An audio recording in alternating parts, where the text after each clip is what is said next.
बिस्मिल्लाहिर्रहमानिर्रहीम। आज हम इनफॉर्मल एजुकेशन को डिस्कस करेंगे। इनफॉर्मल एजुकेशन जो है इसके हवाले से कुछ कैरेक्टरिस्टिक्स इंपॉर्टेंट जो हैं वो आपके साथ में शेयर करूंगा और आपने कुछ कीवर्ड्स जो हैं वो जहन में रख लेने हैं, क्योंकि जब एग्ज़ाम में इनफॉर्मल एजुकेशन के हवाले से क्वेश्चन आएगा तो ये जो कीवर्ड्स होंगे ये आपको बहुत ज़्यादा हेल्प आउट करेंगे।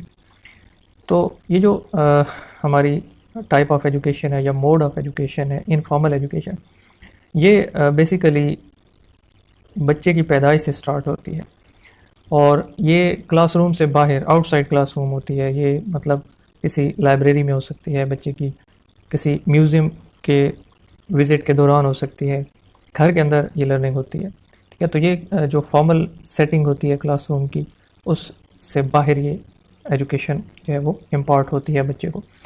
और ये कोई ऑर्गेनाइज्ड नहीं होती, कोई प्लान करके हम ये एजुकेशन बच्चे को नहीं दे रहे होते, और ये स्पॉन्टेनियस होती है, ऑन द स्पॉट होती है, क्योंकि प्लान भी नहीं की होती। और बच्चा जो है वो अपने एक्सपीरियंस से, अपने एनवायरनमेंट से ऑन द स्पॉट स्पॉन्टेनियसली जो है वो सीखता है। और ये कॉन्शियस लर्निंग भी नहीं होती, यानी इरादतन इस लर्निंग को नहीं किया जाता, गैर इरादी तौर पर कुछ चीज़ें बच्चा सीख रहा होता है अपने माहौल के अंदर। तो इस लर्निंग को हम क्या कहते हैं जी? इनफॉर्मल लर्निंग कहते हैं। ये इंटेंशनल नहीं होती, इरादी नहीं होती।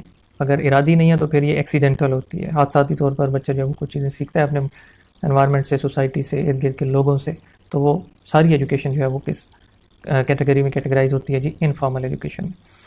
इसमें कोई ख़ास किस्म का सेट करिकुलम नहीं होता, कोई निसाब नहीं होता जो कि पढ़ाया जाता हो, और कोई ख़ास टीचिंग मेथड्स नहीं होते।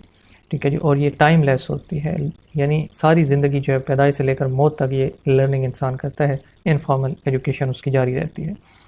इसको हम एक्सपीरियंशियल लर्निंग कहते हैं। मैं जो कीवर्ड्स आपको कह रहा था, वो कीवर्ड्स अगर आप याद रखेंगे तो आपको एग्ज़ाम पॉइंट ऑफ व्यू से बहुत हेल्प मिलने वाली है। तो ये जो इनफॉर्मल हमारी एजुकेशन है ये एक्सपीरियंशियल लर्निंग है। एक्सपीरियंसेस बच्चा जो गेन करता है थ्रू आउट हिज लाइफ, तो वो एक्सपीरियंसेस जो उसको एजुकेशन दे रहे होते हैं वो इनफॉर्मल एजुकेशन होती है।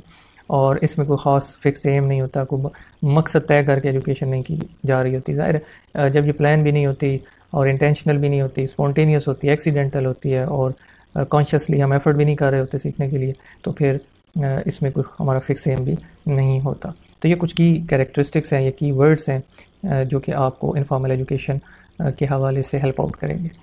अब कुछ रियल लाइफ एग्जांपल्स अगर आप इसकी समझना चाहें तो पुराने वक्तों में, आजकल तो शायद ऐसा ना होता हो, कि जो दादियाँ और नानियाँ होती थीं वो बच्चों को कहानियाँ सुनाया करती थीं।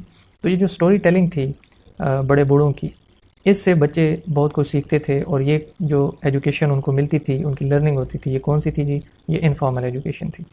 इसी तरह अगर एक गाड़ी में एक बच्चा बैठा हुआ है, अपने पेरेंट्स के साथ ट्रैवल कर रहा है, और फिर एक सिग्नल पे गाड़ी रुकती है, तो बच्चा ये देखता है कि ये जो रेड लाइट है इसके ऑन होने से गाड़ियाँ रुक रही हैं, और जब ग्रीन होती है ये लाइट तो गाड़ियाँ जो वो चलना शुरू हो जाती हैं। यहाँ से उसने क्या लर्निंग हासिल की कि रेड लाइट से गाड़ियाँ रुकती हैं और ग्रीन लाइट से गाड़ियाँ चलती हैं। तो ये उसको किसी ने प्लान करके एजुकेट नहीं किया, बल्कि उसने अपने एनवायरनमेंट से ये चीज़ लर्न की है। तो इसको हम कहते हैं इनफॉर्मल एजुकेशन। तो इसके साथ जो बुक रीडिंग है, बच्चा जो किताबें पढ़ रहा होता है, अपने सिलेबस से हट के कहानियाँ पढ़ रहा होता है, तो वो भी उसको कुछ ना कुछ सिखा रही होती हैं। तो ये भी इनफॉर्मल जो है वो एजुकेशन की एग्जांपल है। और आपको पता है कि 21 फरवरी जो है ये इंटरनेशनल मदर लैंग्वेज डे होता है। तो जो मादरी ज़बान बच्चा सीखता है वो किसी क्लास में डाल के तो हम नहीं सिखाते बच्चे को। जो पंजाबी बच्चा है वो पंजाबी सीखता है, जो पश्तो फैमिली में, पख्तून फैमिली में पैदा होता है वो पश्तो सीख जाता है। तो कोई भी क्लासरूम के अंदर मेरे ख्याल में मदर टंग नहीं सिखा रहा होता। तो बच्चे जो हैं वो अपने इर्द गिर्द के माहौल में जो ज़बान बोली जाती है उसी को एज अ मदर टंग जो है वो सीख रहे होते हैं, और ये सारी एजुकेशन उनकी हो रही होती है इनफॉर्मल एजुकेशन।